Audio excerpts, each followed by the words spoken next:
Wir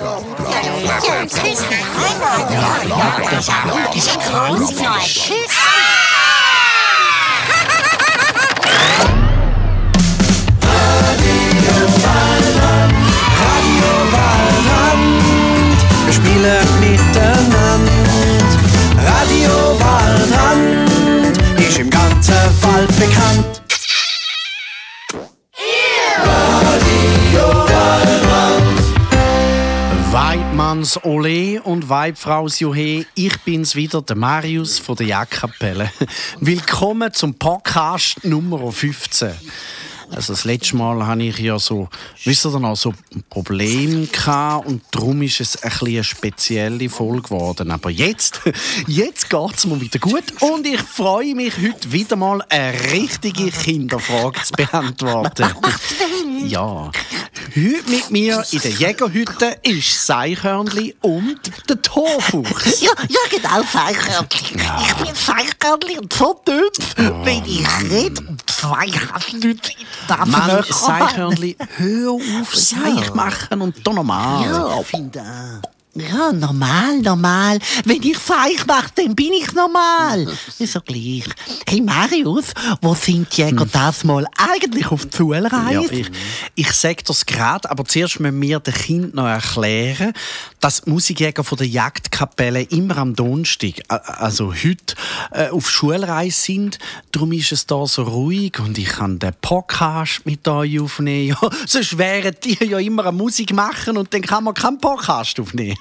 Also, und jetzt zu deiner Frage, Eichhörnli, wo die hin sind auf die Schulreise. Sie sind heute in Thurgau hinten, ins Schulmuseum, das es dort gibt, schauen, wie das so war und ausgesehen hat früher in der Schule.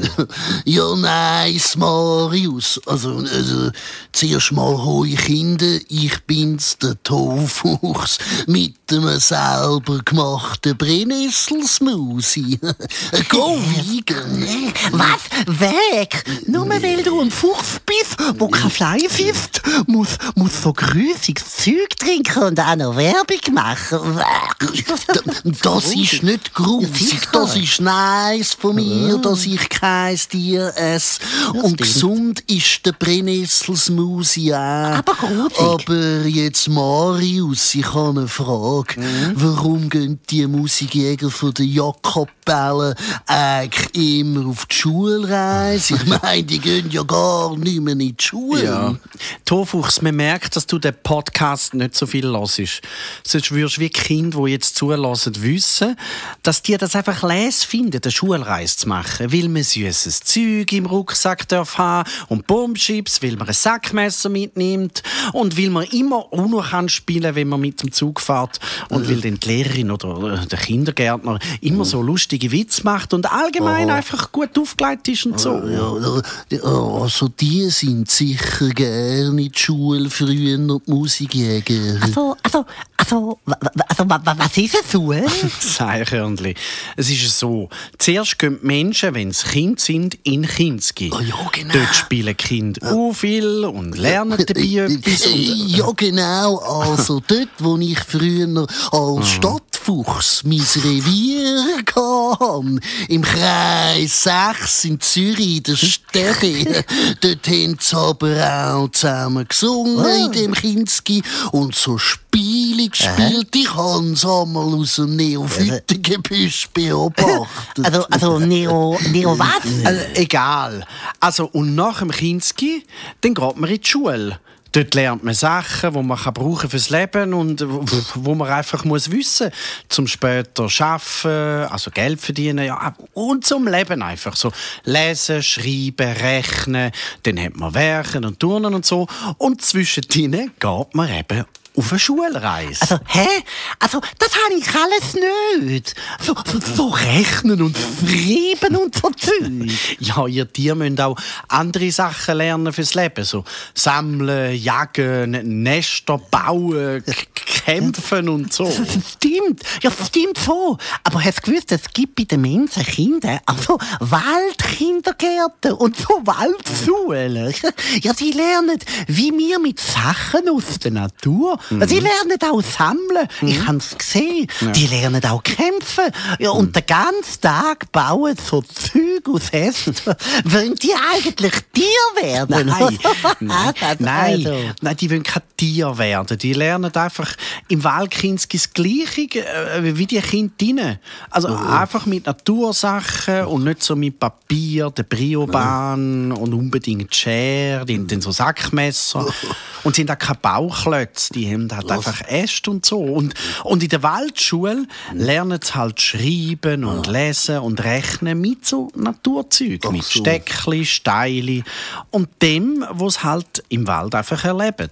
Also wenn ich könnte auswählen, so als Stadtfuchs würde ich lieber in deinen Kinski. Weisst, da brauchst du voll keinen müffligen, dicken Winterpilz. Kannst immer im stylischen, dünnen Sommerpilz rumlatschen. Ist ja kein.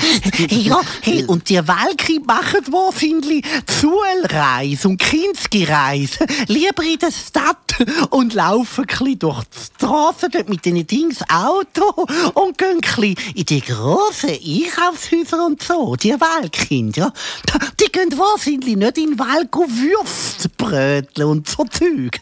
Weil da haben sie ja den ganzen Tag so Feuerli machen und so. Und das Drüsli sammeln und so Zeug.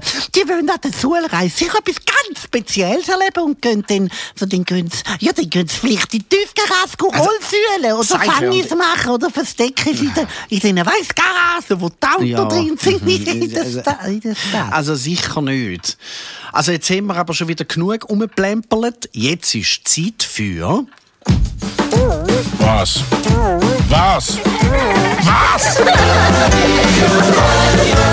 Kinderfrage.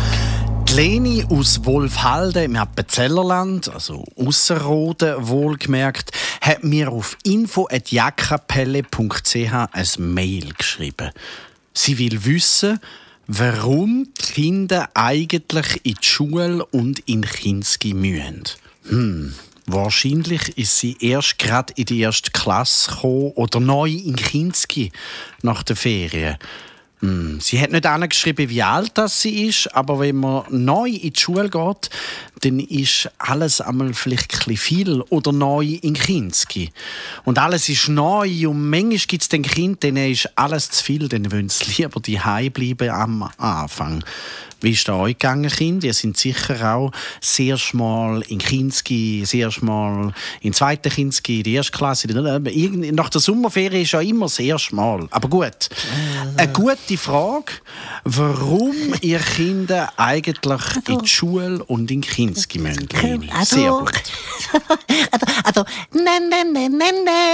Leni, wir müssen halt nicht in Kinski und in die Schule. Selber schuld und... Mann, sicher! Ja, ich glaube, jede Kindergärtnerin und jeder Lehrer ist einfach froh, Eichhörnli, dass du nie hast in die Schule und in Kinski. Hä? Also warum? Ja, weil du die ganze Zeit Zeich gemacht hättest. Ja, sicher. Frech gewesen wärst und extrem mühsam in der Schule und im Kinski. Das kannst du wissen. Ist mir doch gleich.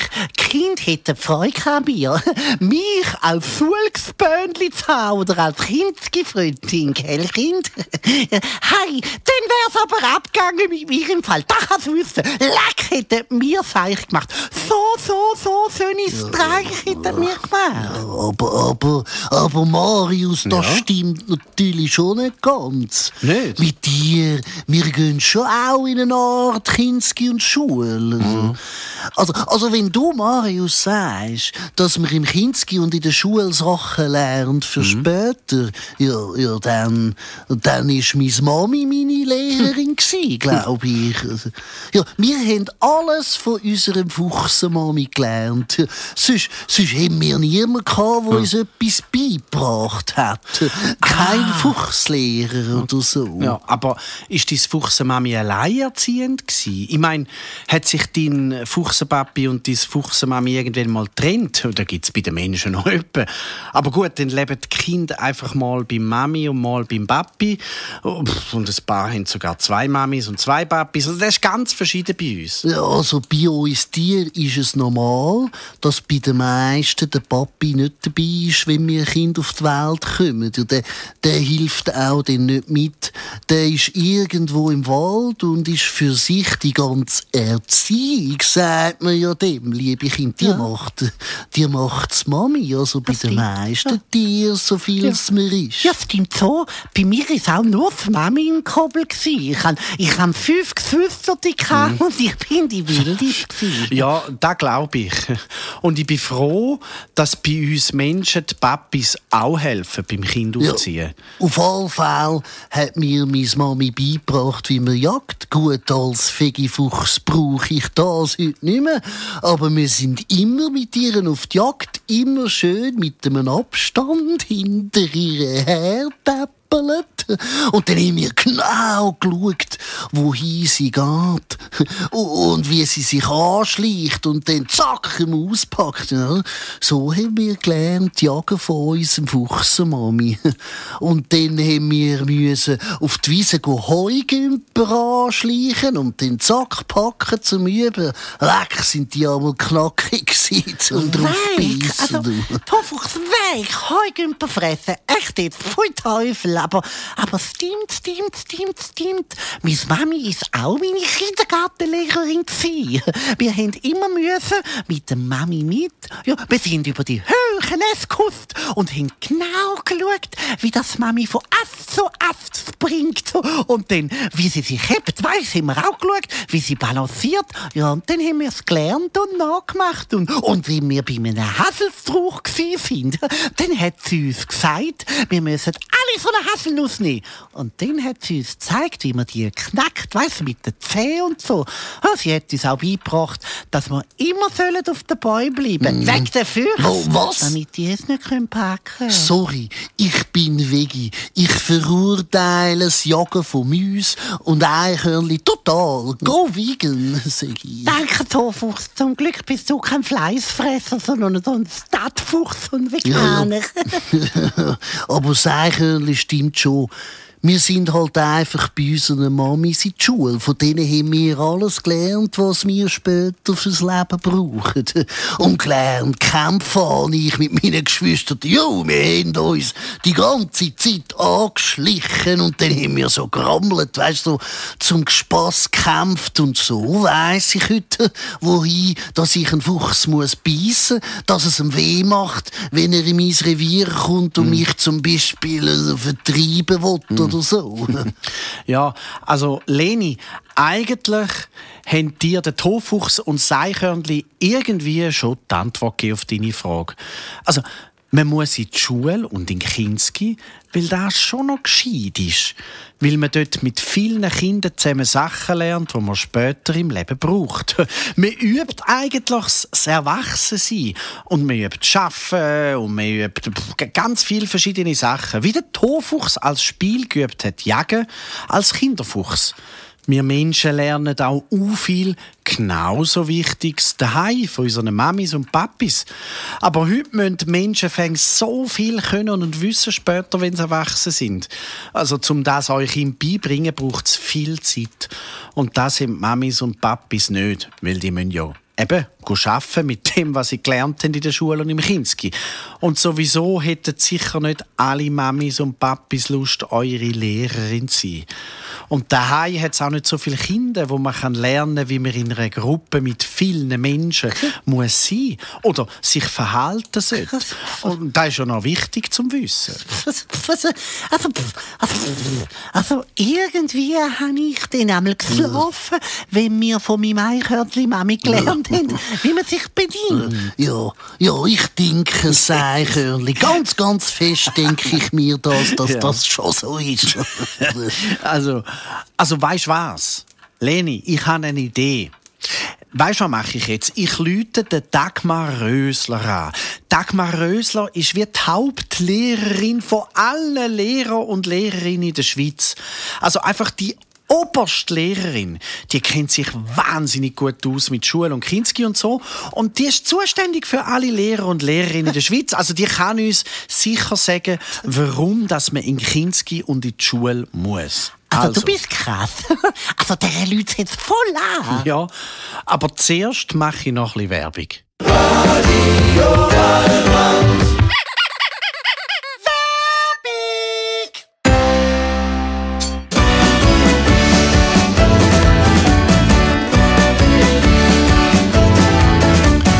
Diese Sendung wird euch präsentiert von Victorinox. Ja, weil Victorinox macht die besten Sackmesser auf der Welt. Das kannst du wissen. Den kannst du auch als Musikjäger immer brauchen. Also, liebe Kinder, willkommen hier zum Victorinox Werbefensterli. Das letzte Mal haben wir euch ja gefragt, ob ihr könntet eure Ideen für neue Klingen am Sackmesser einschicken. Und wir haben gesagt, dass die auch dürfen in echt unmöglich sein und komisch, aber dafür lustig. Wir haben sehr schöne Vorschläge bekommen. Die lese ich euch jetzt mal vor, mit dem Seichhörnli zusammen. Aber ich kann nicht immer Namen oder dazu sagen von euch, die das eingeschickt haben. Das würde viel zu lang gehen. Also, Klinge Nummer 1, die ein bisschen komisch ist. Ein ausklappbares Gomfibrötchen, wo man, wenn man Hunger hat, immer wieder ein bisschen daran knabbern kann. Oder ein ausklappbarer Skistock, für wenn man auf der Piste mal einen verliert. Ein ausklappbares Pony. Also ist das ein Ross? Ja. Eine ausklappbare Playstation. Ein ausklappbares Leckstengel. Was ist das? Egal, weiter. Und eine ausklappbare Tassenlampe. Was ist das? Oh, egal, aber da gibt es im Fall schon. Musst mal schauen auf www.victorinox.ch. Die heisst Midnight Manager at Work. Ich schreibe den Link unter den Podcast. Also, eine ausklappbare Uhr. Die von Victorinox machen zwar Uhren, aber ich glaube, dass es kein Sackmesser gibt mit einer Uhr dran. Gute Idee. Und sehr schöne Idee, Achtung, ein ausklappbarer Papi, für wenn man mal auf dem Pausenplatz einen Streit hat und die anderen grob sind mit einem, dann können wir den Papi klappen und den können dann schimpfen. Super. Ein ausklappbarer Ferrari. Was ist das? Das Eichhörnchen kann doch nicht immer alles erklären. Ja, so gut. Also weiter. Ein ausklappbares Ohrenstäbli. Das kenne ich. Das könnte man eigentlich echt gut brauchen. Ja, und stimmt. das wäre ja dann auch möglich zu machen. Ja, stimmt. Also, und das Letzte, eine ausklappbare Riesenwurst. Finde ich natürlich super.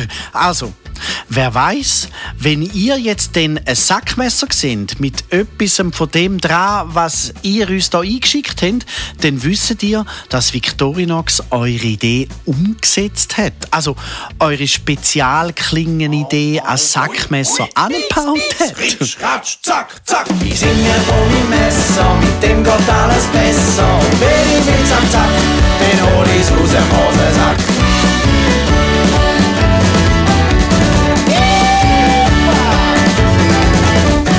So, jetzt läute ich, wie gesagt, der Dagmar Rösler, also der obersten Lehrerin, ja quasi der Lehrerin der Lehrer und Lehrerinnen in der Schweiz an und frage sie, warum dass man in die Schule und in Kinski muss. Also, so, jetzt nur noch da eintippen die Nummern. So, warte mal, da. Es läutet.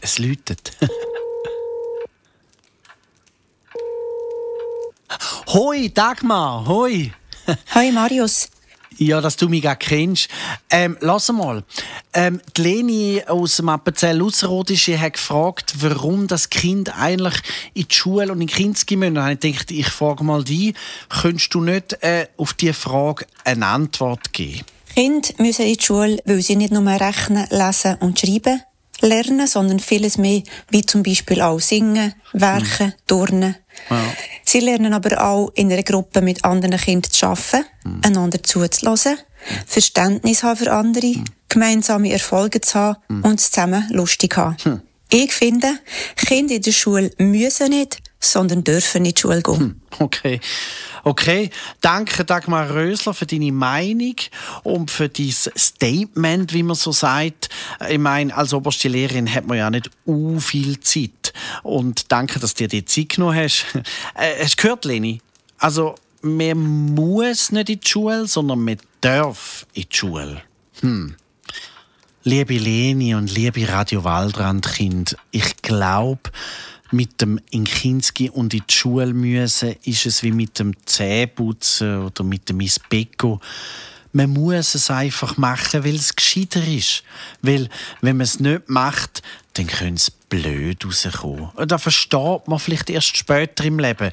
Wenn man ein bisschen älter ist und sieht, dass es schon noch gut ist, wenn man schreiben, rechnen und lesen kann. Wenn man die Menschen ein bisschen kennt, weil man in der Klasse mit so vielen Kindern zusammen war, gelernt und gelacht hat und Streit hat und was man halt so hat, wenn man mit vielen zusammen ist. Man hat gemerkt, wie man mit diesen verschiedenen Menschen umgehen muss und man hat erlebt, was geht und was gar nicht geht im Zusammenleben.